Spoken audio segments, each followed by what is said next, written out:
मूर्ते गोविन्दाभ्यां नमो नमः शंकर पार्वतीभ्यां नमो शिवाभ्यां परमोषधाभ्यां पंचाक्षरी पंचरंध्याभ्यां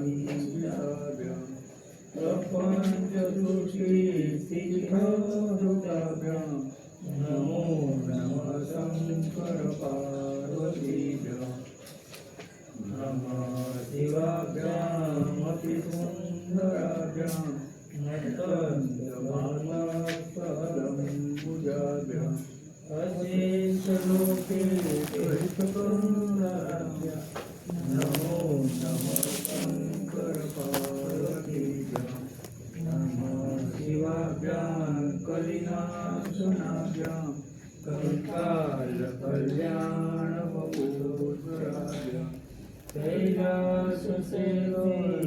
कैलाससेवस्थितेवताभ्यां नमो नमः शंकर पार्वतीभ्यां नमः शुभाभ्यां अशुभाभ्यां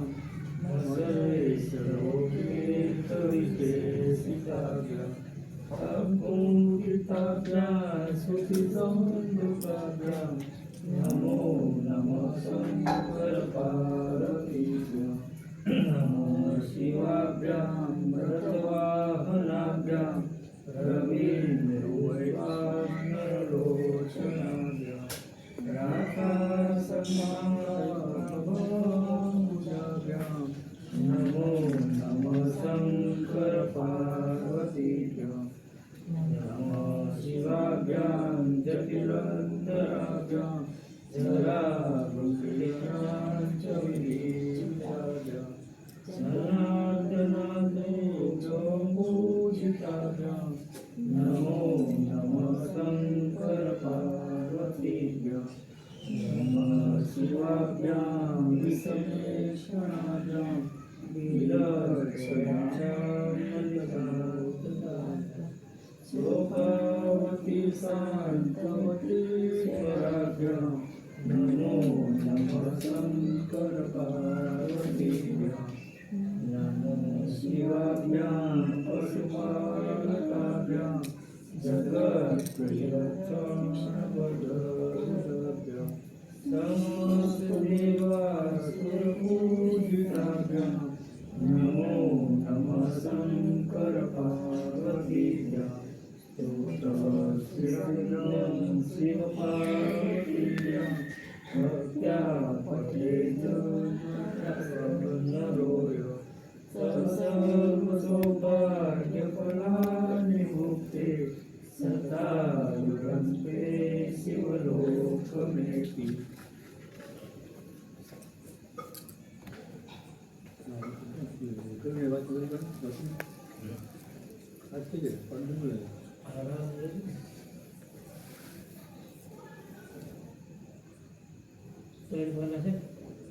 એટલે બે પ્રોગ્રામ છો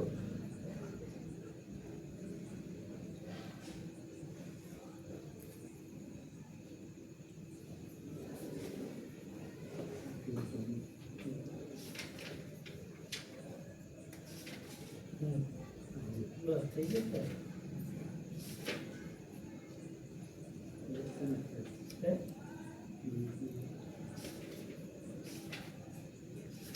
પાલા કીધા છે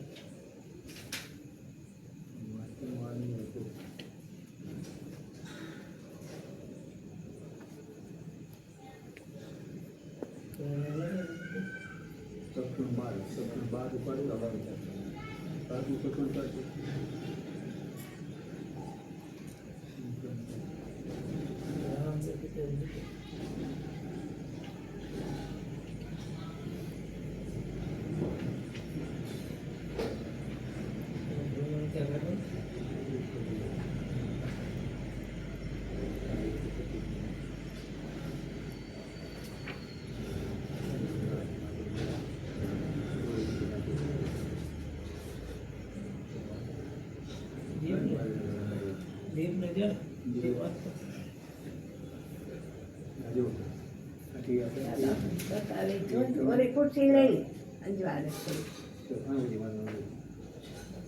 તો ક્યાં પાડવાનું? છેલ્લે દોરી મેકજો.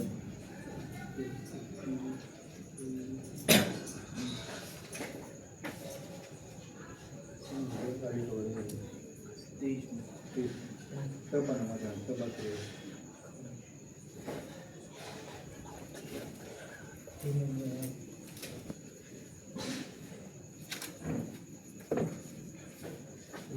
રામાયણના મહાન વ્યક્તિ ચિત્રોનું મહત્વ જેને લીધે છે તથા જે મહાન વ્યક્તિ ચિત્રણ વાલ્મીકીની તપશ્ચર્યાયુક્ત પ્રતિભામાંથી ખાસ રંગના રંગથી રંગાયું છે તે વ્યક્તિ એટલે મર્યાદા પુરુષોત્તમ રામચંદ્ર. જગતના અતિ ઉચ્ચ અને સર્વોચ્ચ ગુણોનો સમુચ્ચ એટલે રામનું ચરિત્ર. કલ્પનાથી પણ કલ્પી ન શકો એવું તેમનું ચરિત્ર છે. તે કેવળ કલ્પનાનો વિલાસ નથી પણ વાસ્તવનો વિષય છે.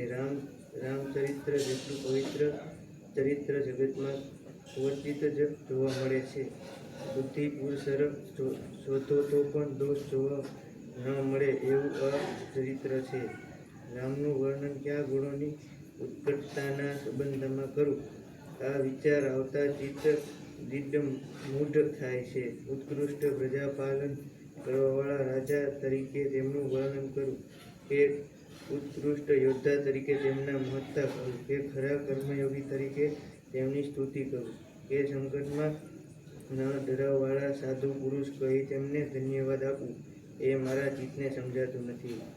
માનવ શ્રેષ્ઠ રામ તેમનું વ્યક્તિત્વ ટોચનું વિશાળ અને પ્રતિભાશાળી છે પણ આવું વ્યક્તિત્વ ભગવાન પાસે હોય એમાં નવાઈ શું? આમ સમશ્રદ્ધ ભોળા અને ભાવિક લોકો કહે છે આ ખોટું પણ નથી કારણ કે વાલ્મીકીએ ઘણે ઠેકાણે કહ્યું છે કે તે ભગવાન વિષ્ણુના અવતાર હતા.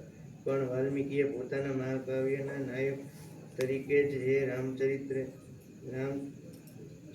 ચિત્રણ કર્યું છે તેનું કારણ રામદેવ હતા તે નહીં પણ આપત્તિ સહન કરતા ઠોકર ખાતા દુઃખ ભોગવતા દેવતત્વને પામેલી વ્યક્તિ એટલે રામ.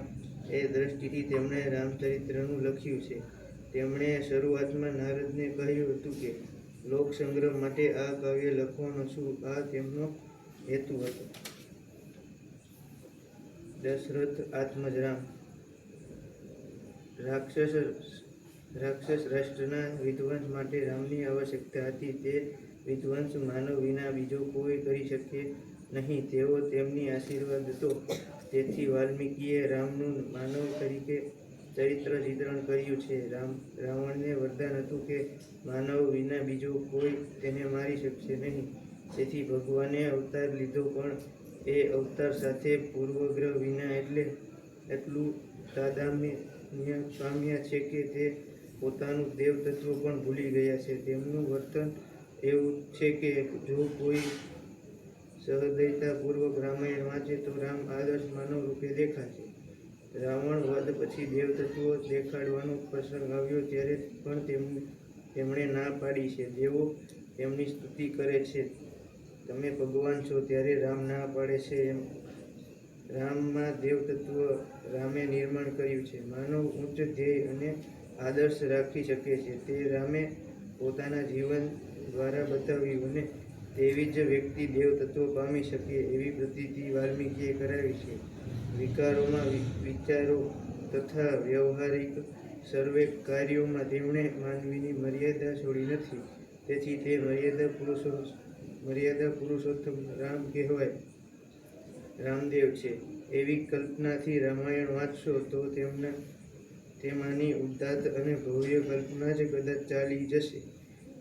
એ જ પ્રમાણે હરણ કરાયેલા સીતા ખોટી હતી. રાવણ તો માયાવી સીતાને લઈ ગયો હતો કારણ કે તેને મોક્ષ જોઈતો હતો અને તેને મોક્ષ આપવા રામે તેનો વધ કર્યો. એવી કલ્પનાથી પણ જો રામાયણ વાંચીશું તો તેનું સૌંદર્ય ખલાસ થશે. ભાવિકતા બતાવવા માટે વાલ્મીકીના રામાયણમાં ફેરફાર કરવાનો કોઈને હક નથી. મહર્ષિની પ્રતિભા દૂરદર્શી હતી. વ્યક્તિ ચિત્રણ આટલું સૂક્ષ્મ અને પરિપૂર્ણ છે કે તેમાં ગુપ્ત હેતુથી પણ પોતાની બુદ્ધિ ચલાવીને તેને સુધારવાની જરૂર નથી. માનવજાત માટે આદર્શ રામ. માનવજાત રામ બનવાનું ધ્યેય અને આદર્શ રાખે એટલા માટે મહર્ષિએ રામનું ચરિત્ર ચિત્રણ કર્યું છે. સદ્ગુણોની ટોચ અને તેમનો સમુચ્ચય એટલે રામ. આ ગુણો મારામાં લાવીશ એટલે હું રામ બનીશ. આવી મહત્વાકાંક્ષા દરેક માનવના મનમાં નિર્માણ કરવા ઋષિએ લેખીની પકડી હતી. ભગવાનની લીલા લખવા માટે મહર્ષિને પોતાનું તપ છોડવાની જરૂર ન હતી. જેના પેટમાં 14 લોક રહે છે, સર્વ વિશ્વ છે, અખિલ બ્રહ્માંડ છે, એવી જેની કરામત છે, જેનું કૌશલ્ય અજબ છે, પોપટને લીલો રંગ તથા હંસનો ધોળો રંગ જેણે આપ્યો છે, મયુર પર એવું સુંદર ચરિત્ર ચિત્રણ કર્યું છે કે જે મોટો કલાકાર પણ ન કરી શકે. નિયમિત સૂર્યોદય, સૂર્યાસ્ત અને પવનની ગતિ જેને લીધે થાય છે, તથા 4 વેદ, ઉપનિષદ અને અષ્ટાદશ પુરાણ જેની ભવ્યતા સમજાવે છે, તે ભગવાન રામચંદ્ર પિતાની આજ્ઞા માનીને વનમાં ગયા તેમાં શી મહત્તા છે. આમ લોકોને લાગે તો તે શંકા દૂર કરવા તથા રામનું વાસ્તવવાદી ચરિત્ર જન સમાજ આગળ મૂકવા વાલ્મીકીએ રામાયણમાં લખ્યું હતું. વાલ્મીકીને તો માનવ્યની ટોચ દેખાડવી હતી. રામ વિષ્ણુના અવતાર હતા, પણ રામાયણ વાંચતા લાગે છે કે તે પોતે જ દેવભાવ ભૂલી ગયા છે. વાલ્મીકીએ તેમના મનુષ્યત્વના દ્યોતક હર્ષ શોકનું વર્ણન કર્યું છે. વ્યક્તિગત અભ્યુદયનો જે આનંદ થાય તેનું વર્ણન આત્મીય વ્યક્તિ પાસે કરવા મનુષ્ય કેટલો તલપાપડ બને છે. પોતાનો રાજ્યાભિષેક થવાનો છે તે જાણતા જ રામ પણ પોતાની આત્મીય વ્યક્તિને એટલે કે પત્ની સીતાને કહેવા દોડતા ગયા છે. અયોધ્યા કાંડમાં રામચંદ્રના આનંદોલ્લાસનું વર્ણન છે. મેટ્રિકની પરીક્ષામાં પહેલો આવેલો છોકરો જેમ દોડતો બાને કહેવા જાય તેમ રામ દોડતા ગયા છે. વ્યથા તે જ પ્રમાણે વનવાસ જવાનો પ્રસંગ આવે છે ત્યારે પણ રામ શોકને રોકી શક્યા નથી અને તેનું વર્ણન કૌશલ્ય પાસે કરે છે. સીતાને પણ પોતાને વનવાસ જવાનું છે એમ કહેવા ત્યારે તે જાય છે, ત્યારે તેમના હૃદયની હિલચાલ વાલ્મીકી જો વર્ણવી શકે. તે સર્ગો રામચંદ્રના શોકગીતો છે. અરણ્યના તેમના શોકગીતો તો પથ્થરને પણ પીગળાવે તેવા તીવ્ર છે. તે જ પ્રમાણે રામના મોહના પ્રસંગનું વર્ણન પણ વાચકોને મુગ્ધ કરી નાખે તેવી કલમથી કવિએ કર્યું છે. માનવની સામે મનુષ્યમાંથી દેવ બનવાનો આદર્શ રાખવાનો છે, તેથી તેમના મોહ અને વિકારવશતાના પ્રસંગ પણ વાલ્મીકીએ ચિતર્યા છે. મારીચ પ્રકરણ તેનું જ ઉદાહરણ છે. યમમૃગ આવે છે ત્યારે રામ સમક્ષ સીતા પોતાની અભિલાષા પ્રકટ કરે છે કે તરત જ રામ ધનુષ્ય બાણ લઈ દોડે છે. રામચંદ્ર એ નામ વાલ્મીકીના રામાયણમાં નથી, રામ જ નામ છે. રામને ફક્ત એક જ વખત ચંદ્રની ઉપમા આપી છે અને તે એવી એક જગ્યાએ રામની સાથે આવી ગઈ છે કે રામચંદ્ર શબ્દ આપણે રૂઢ કર્યો છે.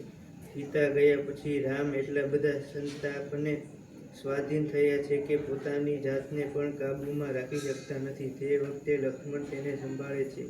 રામ દેવ, રાક્ષસ, કિન્નર, ગંધર્વ, વૃક્ષ, વનસ્પતિ, પર્વતો વગેરે દરેકને ઉદ્દેશીને કહે છે કે સીતાનો પત્તો આપો. શોધીને તે થાકી ગયા છે, છતાં પણ જ્યારે કંઈ પત્તો લાગતો નથી ત્યારે ત્રૈલોક્ય ભસ્મસાત કરી નાખવા તૈયાર થાય છે. તે સમયે લક્ષ્મણ 2 હાથ જોડીને તેમને શાંત કરે છે. સુગ્રીવ પર પ્રકોપ. બીજો પ્રસંગ. સીતાની શોધ કરવાને બદલે સુગ્રીવને સ્વસ્થ બેઠેલો જોઈ રામ ચીડાઈ ગયા છે અને લક્ષ્મણને કહે છે, સુગ્રીવને જઈને કહેજે કે વાલી ગયો એ રસ્તો ખલાસ થયો નથી. મેં વાલીને એકલાને જ માર્યો છે, પણ તારી કૃતજ્ઞતાને લીધે પુત્ર પૌત્ર સાથે તારો નાશ કરીશ. સીતાનો વિવર પ્રવેશ. ત્રીજો પ્રસંગ. જ્યારે સીતા વિવર પ્રવેશ કરે છે ત્યારે રામ પૃથ્વીને કહે છે, મારી સીતા મને પાછી આપ, નહીં તો પર્વત અને જંગલો સાથે તારો વિનાશ કરીશ. તે સમયે ચીડાઈ ગયેલા રામની સામે ડરી ગયેલા દેવો બ્રહ્મદેવને મોકલે છે અને બ્રહ્મદેવ રામને તેમનું સત્ય સ્વરૂપ સમજાવે છે અને કહે છે, ભગવાન, આ મોહ અનુચિત છે. આ દ્રષ્ટિથી રામના રાગ, દ્વેષો, મોહ, વિકારો સમજાવીને વાલ્મીકીએ તે માનવ હતા એમ સિદ્ધ કર્યું છે. માટે હર્ષ, શોક અને મોહ વગેરે વિકાર સત્તાના પ્રસંગો ચિતરીને રામાયણે રામને મનુષ્ય બનાવ્યા છે. અને એ જ દ્રષ્ટિએ રામાયણમાં રામને જુઓ, નહીં તો કથા સાંભળીને ફૂટ્યા કાન. લખનારનો મૂળ હેતુ મારીને રામાયણ વાંચશો નહીં. રામને કેવળ દેવભાવથી જ જોઈને રામાયણ વાંચનાર વાલ્મીકીના હેતુને મારી નાખે છે. અલૌકિક કર્તૃત્વના વિભૂતિ એટલે રામ. માનવ પણ કર્તૃત્વ શક્તિથી પ્રભુ થઈ શકે છે એમ વાલ્મીકીએ સમજાવ્યું છે. તેથી પહેલા રામ અને પછી પ્રભુ, પણ આપણે પછીના પ્રભુને પહેલા લગાડીએ છીએ અને પછી રામ તરફ જોઈએ છીએ. તેથી રામહીન જીવન જીવીએ છીએ. સ્વાર્થ ત્યાગની પરાકાષ્ઠા રામ. સ્વાર્થ ત્યાગની પરાકાષ્ઠા રામ એટલે જો એ દ્રષ્ટિ છૂટી ગઈ તો ટોચના ગુણોના વર્ણનની જરૂર નહીં. નિર્ગુણ નિરાકાર પરબ્રહ્મના ગુણોનું વર્ણન જ ન હોય. જેને રામ થવાની ઈચ્છા હોય, જેને નરમાંથી નારાયણ થવું હોય, તેણે રામનો એક એક ગુણ લેવો તથા તે આત્મસાત કરવો, તો તે એક દિવસમાં રામ થઈને રામની પૂજા કરશે. વાલ્મીકીએ તો રામના ગુણો પીરસ્યા છે, પણ ઘણાને ગુણોની ભૂખ જ ન લાગે તો ક્યાંથી ખાય? અને બીજા કેટલાને આ વાત પચતી જ નથી. તેથી કોઈ તેના ગુણો લેતું નથી. પરિણામે રામ રાજ્યની બૂમો મારીએ છીએ, પણ કોઈ રામ જોવા મળતો નથી. રામ જીવનમાં આવે તો રામ રાજ્ય નહીં તો રાવણ રાજ્ય. સ્વાર્થ ત્યાગનો શબ્દકોશમાં જોવો હોય તો તે રામ જ છે. રામના જેટલી સ્વાર્થ ત્યાગની પરાકાષ્ઠા આજ સુધી કોઈ પણ વ્યક્તિના જીવનમાં ઇતિહાસને જાણવા મળી નથી. રાજ્યાભિષેકનો પ્રસંગ. દશરથને પોતાના પછી રાજ્યનો ઉત્તરાધિકારી કોને બનાવવો તે નિર્ણય લેવા ગામથી રાજાઓ, નેતાઓ, વિદ્વાનો, અધિકારીઓ વગેરેને બોલાવ્યા હતા. તેઓનો અભિપ્રાય જાણવાની જિજ્ઞાસા દશરથે પ્રગટ કરી. ત્યારે બધા એકી અવાજે જાહેર કરે છે કે રાજા તરીકે રામ જ જોઈએ. રામના જીવનનો એક પરમોચ્ચ ભાગ્યનો દિવસ હતો તે તેમની લોકપ્રિય બતાવે છે. રાજ્યાભિષેકનો દિવસ નક્કી થયા પછી સવારે સુમંત રથ લઈને રામને તેડવા આવે છે. રાજાના મહેલમાં રાતે શું ચાલી રહેલું હતું તેની કોઈને ખબર હોતી નથી. રામ હસતા હસતા સીતાને મળીને અને કૌશલ્યાને પગે લાગીને જાય છે. રસ્તામાં સર્વત્ર ઠેકાણે ઋષિમુનિઓ, વિદ્વાનો, વેપારીઓ, યુવાનો, વૃદ્ધો તથા અન્ય સર્વે સ્ત્રી પુરુષો જ્યાંથી રામ ગયા છે ત્યાં સત્કાર કરતા હતા. બધે રામની જ ચર્ચા ચાલતી હતી. રામ દ્રષ્ટિ જેના પર ગઈ નહીં, રામને જેણે જોયા નહીં તે પોતાને હીન સમજાવતો. આટલો પ્રેમનો ઉભરો લોકોએ રામ માટે બતાવ્યો છે. આવી રીતે અભ્યુદયની ઉત્કૃષ્ટ ટોચ પર રહેલા રામ જાય છે. આ રાજ્યાભિષેકના સમયની રામના જીવનની ભૂમિકા છે. કોઈનો વિરોધ નથી. 101% રામ જ જોઈએ. આ સર્વ વર્ણથી સ્વાર્થ ત્યાગની અલૌકિકતા સિદ્ધ કરવા માટે વાલ્મીકીએ પાર્શ્વ ભૂમિકા બતાવી છે. આવો અલૌકિક પ્રેમ રામે કેવી રીતે મેળવ્યો તે ખબર નથી. રામે પારકાનો પ્રેમ મેળવ્યો છે. સ્વાર્થ હોય તો બધા જ પ્રેમ કરે. સ્વાર્થ વગર આવો પ્રેમ મેળવવો એ અસામાન્ય અને અલૌકિક માનવ માટે જ શક્ય છે. વનગમન. તેથી તો રામ વનમાં જાય છે ત્યારે પાછળ જવા માટે આખી અયોધ્યા તૈયાર થઈ છે. સમજાવવા છતાં કોઈ પાછા જવા તૈયાર નથી. જે ઠેકાણે રામ અને સીતા તે ઠેકાણે અમે વનમાં અયોધ્યા તૈયાર કરશું. બધા લોકો ગાંડા, અંધશ્રદ્ધાળુ કે ગાડરિયા પ્રવાહ જેવા ન હતા. રામ તેમને સમજાવીને થાક્યા. તે બધાએ એકી અવાજે કહ્યું, નિર્મનુષ્ય અયોધ્યામાં એને રાજ્ય કરવા દો. એટલી બધી નિષ્ઠા, કેટલો ત્યાગ તે વખતે રામને મુકામ કરવો પડ્યો છે, કારણ કે તેમની દલીલો પ્રજાના પ્રેમ આગળ ચાલતી ન હતી. આ ઊંધી ગયા છે ત્યારે મધ્યરાત્રિએ બધાને છોડીને રામ ચાલ્યા ગયા છે અને સંદેશો મૂકી ગયા છે કે જો મારા પર ખરેખર પ્રેમ હોય તો પાછા ચાલ્યા જજો. ત્યારે અયોધ્યામાં તે લોકો પાછા આવ્યા. ત્યારે હર ઘરની મા બહેનોએ પોતાના પતિની, ભાઈની અથવા પુત્રીની નિર્ભરના કરી છે કે રામને મૂકીને તમે પાછા આવ્યા જ કેમ? આ બાલ, વૃદ્ધ, સ્ત્રીઓ, પુરુષો સર્વોને રામ ઉપર અસામાન્ય પ્રેમ હતો.